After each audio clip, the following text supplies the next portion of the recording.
And welcome back, students. We are going to continue talking about hardware. We're delving into now the graphical processing unit, or the GPU. So let's get started here. When most people think of graphics, they tend to think of things like video rendering, powerful graphics cards, frames per second, those sorts of things.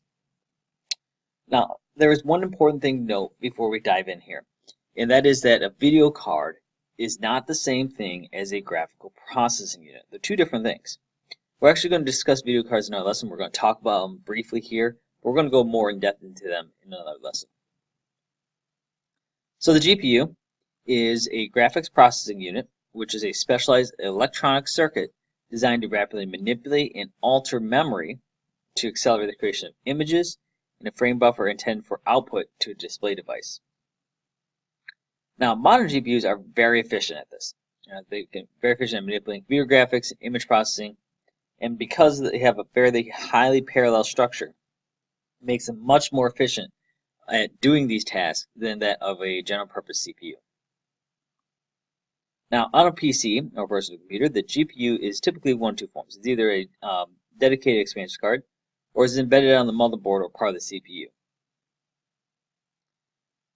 Now, let's talk about computational functions.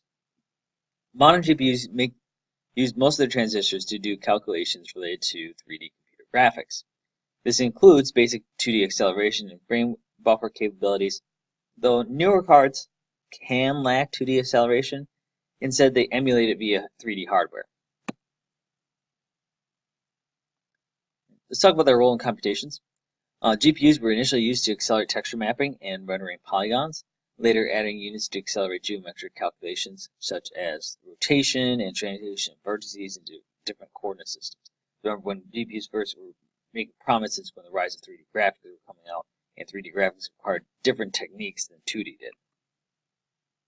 Now, GPUs include support for things like programmable shaders, which can help manipulate vertices and textures with many of the same operations that are supported by CPUs, such as oversampling and interpolation techniques that help reduce aliasing. And they can also use very high color spaces. Now, because all these computations tend to involve matrix and vector operations, engineers and scientists have studied the use of GPUs for non-graphical calculations. What it means is that with GPUs, because they're doing all this math, they have a very high value for someone that might be interested in doing a lot of math really quickly. That's not just going to be taxing on a single CPU. That's why like cryptocurrencies are really big with using GPUs, because they can run all those tasks really quickly. Now there's two forms of a GPU we're going to talk about real quick. In personal computers, those two forms of a GPU are either a dedicated or a discrete graphics card, or it's going to be integrated graphics, which you might hear called shared graphics solutions, integrated graphics processors, or IGP, or unified memory architecture, UMA. However, most of the time, you're probably just going to hear integrated graphics. Now, almost 100% of GPUs are made either by NVIDIA or AMD ATI. All right, briefly, let's talk about dedicated cards. GPUs that typically interface with the motherboard by means of an expansion slot such as PCI Express and can usually be upgraded or replaced with relative ease as long as the motherboard supports the upgrade. That's your definition for a dedicated card. They're removable, but they're not considered removable. Instead, the term dedicated refers to the fact that dedicated cards have RAM that's dedicated to the cartridge. So they have their own onboard RAM. If you ever look at it, it'll say VRAM. That refers to video RAM because it's separate from the RAM on your motherboard.